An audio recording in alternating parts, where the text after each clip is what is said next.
ओम नमो नमस्तुभ्यम। जय श्री हरि। राधे राधे। सभी गुरु भाई बहनों को मैं स्वागत करती हूँ अपने यूपी सृष्टि संस्कार चैनल पे। आज मैं आप लोगों को बताऊंगी कि जन्माष्टमी कब है और उसकी सही तिथि क्या है और कैसे पूजा करनी है, कितने बजे करनी है। हर एक के विषय में जानकारी आप लोगों को सही मैं बताऊंगी। आप लोग लेकिन सिर्फ अंत तक बने रहना। इतनी मेहनत से वीडियो बनाई हूँ, एक लाइक और चैनल को सब्सक्राइब जरूर कर देना। और हाँ, एक प्यारा सा कमेंट कर देना।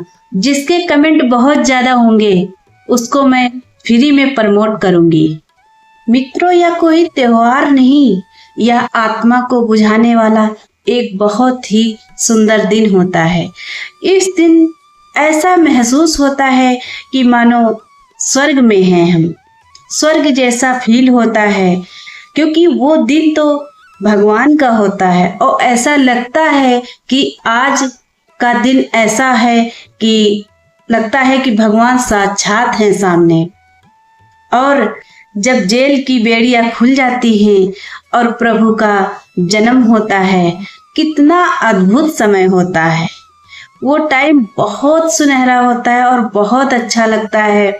और जैसे ही प्रभु का जन्म होता है वैसे वासुदेव उनको लेकर के नदी में, अंधेरी रात होती है और लेकर के प्रभु को गोकुल को चल देते हैं। बहुत ही अद्भुत रहस्य उस दिन का इतना अच्छा लगता है कि मानो प्रभु साक्षात विराजमान है। ऐसा होगा वो क्षण जब देवकी माता के आंसू थमे होंगे और कैसा होगा वो टाइम जब वासुदेव जी के हाथ में लल्ला होंगे।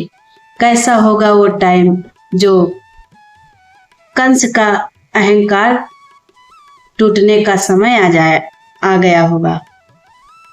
तो आप और कैसी होंगी गोकुल की गलियां जो कि राधा के कानों में फुसफुसाने की स्वर पहुंच गए होंगे। कितना सुनहरा टाइम होगा कि आप लोगों को बता ही नहीं सकते हम। कितना अच्छा लगेगा। और अब सुनिए, ये पावन रात किस दिन है और किस दिन मनाई जाएगी। तो बहुत लोग भ्रमित हैं कि इसे हमें 16 को मनाना है या 15 को मनाना है। इसलिए और बहुत बाहर कई जगहों पर ऐसा होता है कि मतलब 15 को मनाने जा रहे हैं और कई लोग हैं तो 16 को ही मनाएंगे। तो आप लोगों से मैं कहना यही चाह रही हूँ कि मैं पोस्टर लगा दे रही हूँ, आप लोग देख लीजिए। लेकिन हाँ, ये 16 अगस्त को जन्माष्टमी मनाई जाएगी, जो रात को बहुत धूमधाम से मनाई जाएगी और खीरे से कृष्ण भगवान का जन्म होगा, जो कि बहुत सुनहरा टाइम उस टाइम होगा और बहुत अच्छा लगेगा। ऐसा लगेगा कि भगवान साक्षात रूप में मेरे घर विराजमान हुए हैं। सभी लोग बहुत मग्न से पूजा पाठ करेंगे और भगवान का स्मरण करेंगे, आरती करेंगे। 12 बजे से लेकर के 12:47 तक आप लोग पूजा पाठ बहुत ही आराम से करेंगे। चलिए अब जानते हैं इस व्रत का महत्व क्या है। इस व्रत का ये महत्व है कि जिस व्यक्ति के मुख में सत्य वचन निकलते हैं और जो व्यक्ति कभी झूठ नहीं बोलता, जो व्यक्ति हमेशा सत्य की राह पर चलता है, अधर्म नहीं करता, धर्म पर चलता है और जिसके अंदर करुणा होती है, जो अपने परिवार को ही सेवा भाव में समर्पित करते हैं, उन्हीं के अंदर भगवान जन्म लेते हैं, उनके अंदर भगवान रहते हैं।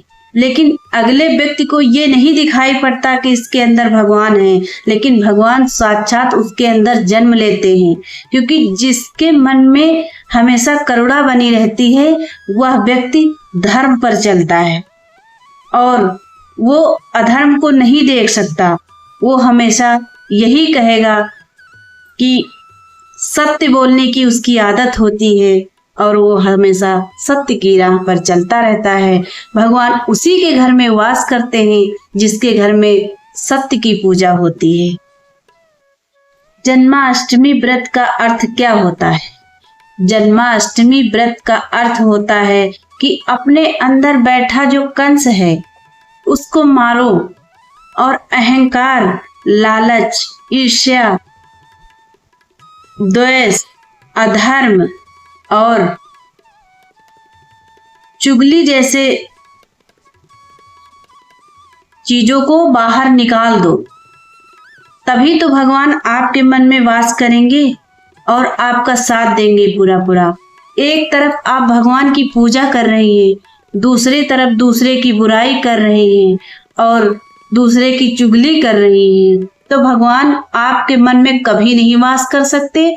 दिखावा चाहे जितना आप करें, बाकी भगवान इन सब चीजों से खुश नहीं होते।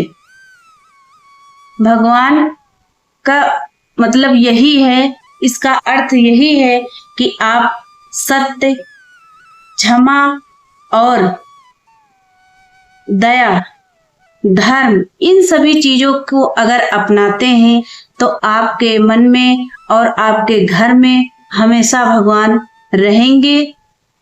पूजा पाठ आपकी सफल होगी और कोई किसी प्रकार की अचानक दुर्घटना, दिक्कत कुछ भी नहीं हो सकती।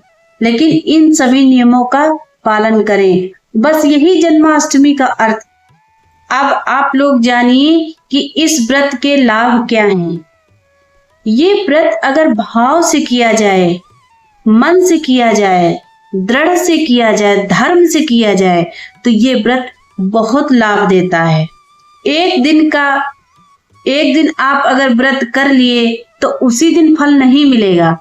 अगर आपने अच्छे से भाव से व्रत किया है तो ये व्रत आपकी जिंदगी संवार सकता है, क्योंकि आपके घर में सुख समृद्धि की कमी नहीं रहेगी, हमेशा सुख समृद्धि बनी रहेगी और आपके घर में जो क्लेश है धीरे धीरे मिटने लगेगा। बहुत बड़े बड़े लाभ होने लगेंगे, आपको पता ही नहीं चलेगा कि क्या हो रहा है और लाभ होते जाएंगे। हमेशा धर्म पर और सत्य पर मीठी वाणी से बोलकर जो व्यक्ति सभी को मोहता है वही व्यक्ति सबसे अच्छा होता है। तो उसी के घर में भगवान निवास करते हैं और भगवान हमेशा उनके घर में धन वृद्धि करते रहते हैं। चलिए जानते हैं कि पूजा कैसे करनी है और क्या खाना है व्रत में, क्या नहीं खाना है, किन बातों का विशेष ध्यान रखना है कि जिससे बहुत ही अच्छे से हमारा व्रत पूर्ण हो, जिससे हमें बहुत ही अच्छा फल मिले। तो सुबह उठ करके सभी लोगों को, जो लोग व्रत धारण करना चाहते हैं, संकल्प लेना चाहते हैं, सुबह उठ करके ब्रह्म मुहूर्त में स्नान करें। स्नान करने के बाद जब पूजा घर में जाएं, फिर संकल्प लें कि आज हम जन्माष्टमी के दिन कृष्ण भगवान के जन्म उत्सव पर मैं संकल्प ले रही हूँ, आज व्रत कर रही हूँ। अब जानते हैं कि क्या खाना है और क्या नहीं खाना है। आपको फलाहार रहना है, अगर हो सके तो निर्जला भी रह सकते हैं। लेकिन जिसको मान लो शारीरिक कोई दिक्कत नहीं है तो वो आराम से निर्जला रह सकते हैं। अगर ना ही रह पाए तो फलाहार कर सकते हैं, लेकिन उसमें आपको दूध, दही, मिश्री, माखन, इन सभी चीजों को नहीं लेना है। यही सभी चीजें जो होती हैं वो भगवान को भोग लगाई जाती हैं जब भगवान का जन्म उत्सव मनाया जाता है, जब कृष्ण भगवान का जन्म होता है। और बहुत विशेष बात एक और याद रखनी है, किसी की चुगली नहीं करनी है। व्रत चाहे जो रहें, लेकिन धर्म से रहें, अच्छे से रहें। ये ना हो कि हम इधर व्रत हैं, उधर किसी की ईर्ष्या चल रही है, जलन किसी के प्रति बनाए रखें, किसी के बारे में चुगली कर रहे हैं, बुराई कर रहे हैं। इन सभी चीजों का त्याग करना, चाहे जो व्रत करें, इनको बीच में नहीं लाना है। तभी आपका व्रत बहुत अच्छे से पूर्ण होगा। और ये एक बात ध्यान रखनी है आपको कि व्रत करें तो उस दिन कहीं बाहर ना निकले तो ज्यादा ही अच्छा रहता है। और पूरा दिन भगवान के भजन में लगाएं, भगवान को मन और भाव से अच्छे से उनको याद करें।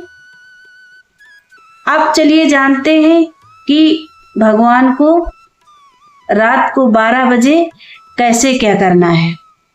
जैसे रात के 12 बजे उसके बाद में भगवान की छवि को सामने रखना है और उनका अभिषेक करना है। अभिषेक करने के बाद भगवान को नए नए कपड़े पहनाने हैं और माला पहनानी है, फूल चढ़ाने हैं, माखन और मिश्री का भोग लगाना है। क्योंकि सभी को पता होगा कि भगवान को माखन और मिश्री बहुत पसंद थी। सभी के घर में घुस घुस करके, गोपियों के घर में चोरी कर करके भगवान माखन खाने जाते थे। ये चीज तो सभी को पता होगी। तो आप लोग जैसा मैंने बताया है इसी प्रकार से करना है। और अगर थोड़ी सी भी मेरी वीडियो पसंद आई हो तो आप लोग चैनल को सब्सक्राइब जरूर कर लेना। बिल्कुल भी मत भूलना सब्सक्राइब करना, और लाइक तो जरूर ही करना, क्योंकि आप लोग लाइक करते हैं तो मेरा मनोबल और बढ़ जाता है, मेरा मन अंदर से खुश हो जाता है। और बहुत प्यारा प्यारा कमेंट कर देना। राधे राधे।